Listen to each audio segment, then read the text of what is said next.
Let's not underestimate the skills. His foot positioning, his ability to sway backwards. He was swift and like in perception isn't it a real excuse. It's reality, right? So if we see Davis with a stronger mind, more focus on his opponent, giving him real credit, expecting him to perform at a prime level like he just performed, you're going to see Davis at his best. And if you see Davis at his best and he knocks this guy out, now we're back and we're cooking. So what is your assessment?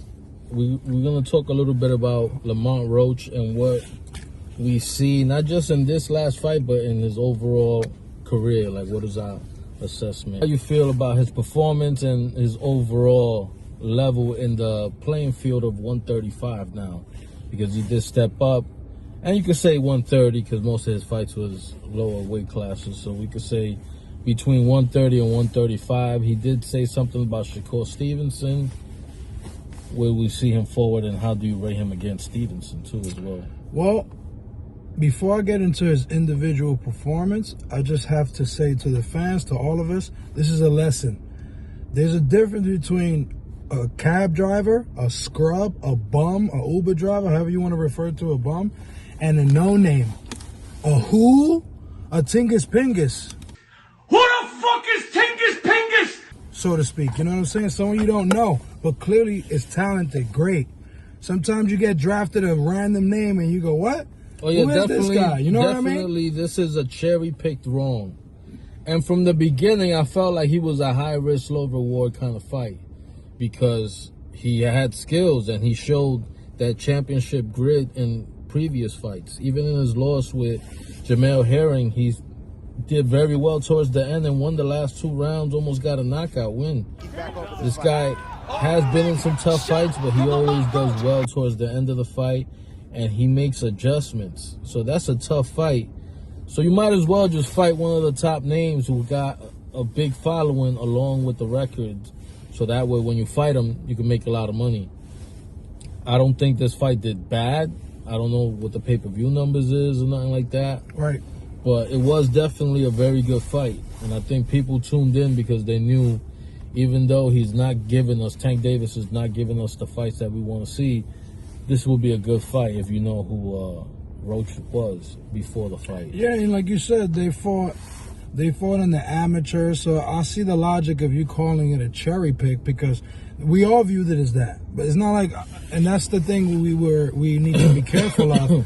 Tank-Roach, they fought. They had history together. They're 1-1 against each other. I know most recently Gervonta Davis won. He won the second fight, the most recent fight between them. And Davis has had an amazing professional career. Yeah, and the latest fight, I believe, if I'm correct. So I can see how you view it that. And of course, it was a cherry pick in context of all the other great fighters that he can actually fight and get a huge pay-per-view numbers and get more money. Just to your point. Because it's not like he's cherry picking like Canelo where he can pick someone else and garner similar attention or similar skills. He needs to fight some of these guys. As you saw, his only pay-per-view that cracked the milli was Ryan Garcia. And Ryan Garcia has proven to have more of a lucrative career without Davis than Davis is without Ryan Garcia because he went in and fought Haney, and he learned lessons from that loss to Tank. What was the numbers in the Haney fight? I'm not saying numbers-wise, you're right. But that's more proof that Haney wasn't as good of a pay-per-view star because he was untested. You know, pay-per-view success is almost a progression. You start at a particular level, and little by little, even Davis, he had a few 250,000, 350,000 pay-per-view buy events, and then he cracked it with Ryan Garcia, the milli. That's a good metric in boxing pay-per-view success. Yeah. It's a progressive situation. So how do you connect that to this rematch potentially between Davis and Tank-Roach? That progressive success where the first fight may not have been a great success, but it piqued enough interest, and it was an amazing fight. The product itself was awesome. So there's also another situation where just because you expected the event to be weak doesn't mean you shouldn't have watched. The fight itself and the product itself was worth the watch. They both came to fight, even though Davis did that weird maneuver in the middle of the fight. That was weird. But every other moment, he took a knee. That was a very weird moment, though. And every other It's moment an he fought. unfortunate moment too, because if that would have counted as a knockdown, He which loses. everybody agrees, he definitely loses the fight. Right. I don't know. The ref, a legendary ref too. Once again, a good ref making a bad decision and not counting it as a knockdown. And it's bad decisions is gonna happen. I mean, it's a part of boxing. Unfortunately, I guess it's tough to make calls in real time. There's no replay button for the ref to be like, oh, let me get it right, like in the NBA. No, you make the decision and you move on. You can't backtrack. And, you know, that's what you got. But in this rematch, I think you'll be more successful. I think now we have a new star in the division. And if they don't have a rematch, because it's possible that they don't, I think Lamont Roach is going to probably fight Shakur Stevenson or something. So either way, no matter what directions, I think that Roach is definitely going to make a bag in his next fight. No, I saw on social media, I will post a post. I believe there's a rematch clause, and Roach alluded to that. The thing about rematch clause, you got to remember that Davis has to opt in. Yeah. So he said if you don't, he has to if the activate rematch doesn't happen, that means you're scared of me. That's what he said. Yeah, but Tank is going to do what he wants. Right. You know what I'm saying? So at the end of the day, if Tank wants to make a fight with Shakur Stevenson or Haney or any of those guys, that's still going to be a bigger fight technically. True. He might wait for the rematch. I'm telling you, like I told you, that So, progressive success where it piques the interest. Now we know the type of product we're going to get. You know the second fight should be just as good, if not even better, because you're going to have a more serious Davis, no grease. Hopefully he comes with the clean cut. You don't got no grease excuses over here. So we should expect a good product. And it happens in movies as well. You look at movies, the first one didn't pique the audience, the general audience, but the movie's good. The critics say, yo, the product is great. So they release a sequel. Now the sequel, people already know what to expect. People hyping it up, word of mouth. The word of mouth of this fight is going to be incredible. So people are going to talk about the fight itself. It's not like we're blowing smoke about the product itself. I thought the fight, technical ability of both guys was there. They both fought. There were moments where they both hit each other back and forth like a chess match for real. That gave me ache into the classic fights where they would get hit with a good one, bring back, and the other guy would get hit with a good one. It was a back and forth. It was a very well, and it was a chess match. It wasn't like, you know, one of those fights where it was just a war.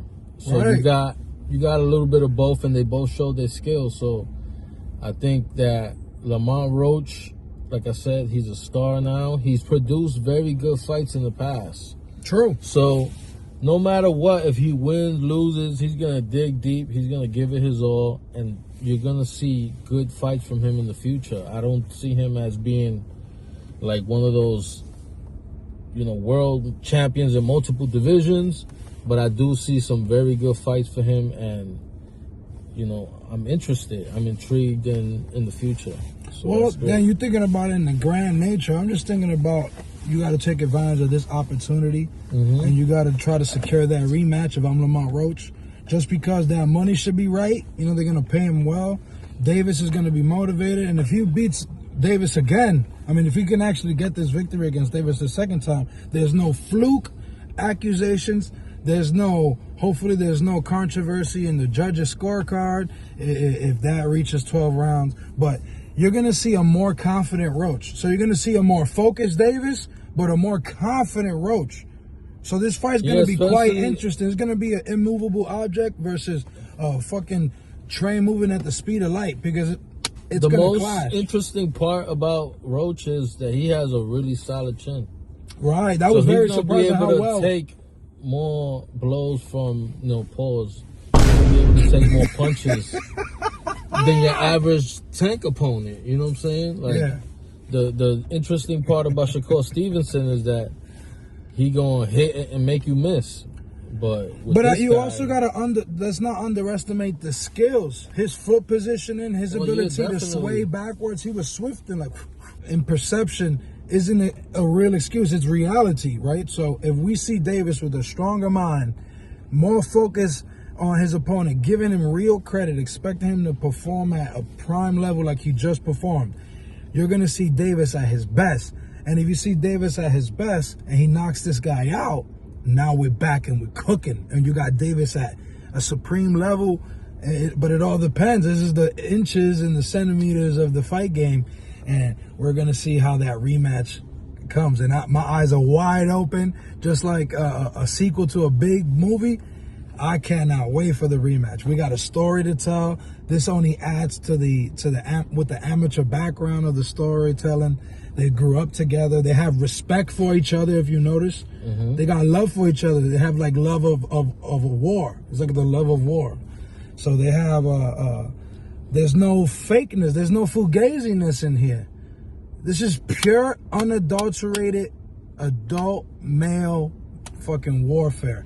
And this is going to be incredible. And if you can't catch those elements, the fight itself is just fire. You didn't even talk about the narrative. I'm not even going front. I wasn't excited for this fight. Nobody was. I'm definitely excited if a rematch does happen now, because I got to see the fight, and it taught me more about, Roach. Roach doesn't have a bunch of big fights. He just started coming up. Even though he has 28 fights, most of the wins on his resume is against unknown fighters.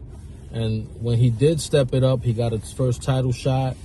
And like I said, it was all competitive. He hasn't really had a devastating loss where he got beat up, and he showed us against the highest level. But let's not forget the context of this situation, because the lesson is just because you don't know who the guy is doesn't mean they're absolutely a bum. Yeah. Look, Canelo's gonna fight Skull. Listen, I knew Canelo's gonna fight Skull. We're gonna make the same mistake. People have already this is similar because this guy's known. And he's undefeated. 21-0, 23-0, something and like that. Lamont Roach wasn't undefeated. That's another thing that probably threw people off. Like, he lost to somebody that Shakur Stevenson destroyed.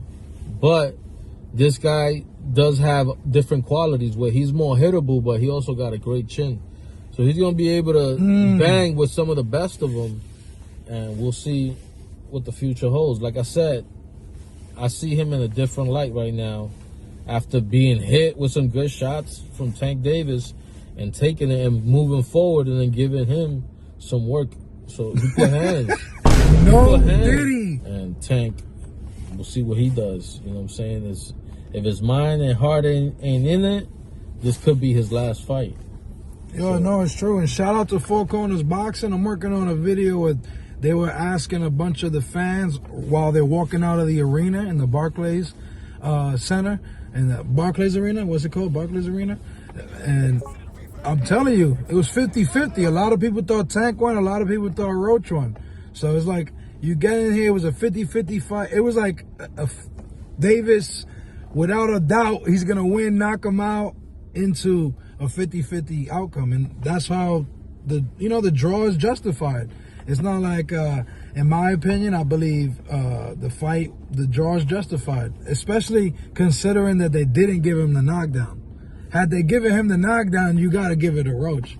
But at the end of the day, I love a rematch, and sometimes you need a draw in order to get these guys to come back with each other, for sure, especially in the immediate fight. This is not a decisive victory or a definitive judgment where you just, you can move on. You see, some amazing trilogies, they take years to happen because the first fight was definitive, although it was close. It went one way or the other. Like Juan Manuel Marquez Pacquiao took a couple of years to happen again, the rematches each time. There were wars. Yeah. But this one wasn't like that. I don't think dudes was hitting each other as much. Nah, believe it or not, some people were saying it was trash. No, it was a good chess match. Some of the fans coming out, they were saying it was trash. So some people can't really see the nuances of what they were doing. But I enjoyed all the elements. I'll tell you what, it was a good fight, but it wasn't their best fight. Both guys have had more exciting fights in the past. But be that it was such a big fight, you got to respect it. And I think there's more interest in that rematch. So we'll see. I think it's a good chance. I see it like 50-50. If Tank wants to say, fuck it, if I'm going to fight him, I might as well fight a bigger name like Shakur Stevenson and get this bag. Or the rematch, you hope that it drives up the revenue higher than what it's going to do this time around. Well, there's the rematch clause, so it probably would happen if he is getting close to sign with Shakur, right? Davis is just going to say, let me opt into the rematch. ruined that. And let me remind the world. He could do whatever he wants, really. Yeah, it's in Davis's So, court. The ball is in his court. He's the A side, so. But yeah, I think we should all be excited, and we're gonna start making more content. So look out for more of that consistent content. And we're looking Don't forward to it. forget to like, comment, and subscribe. Peace out, y'all.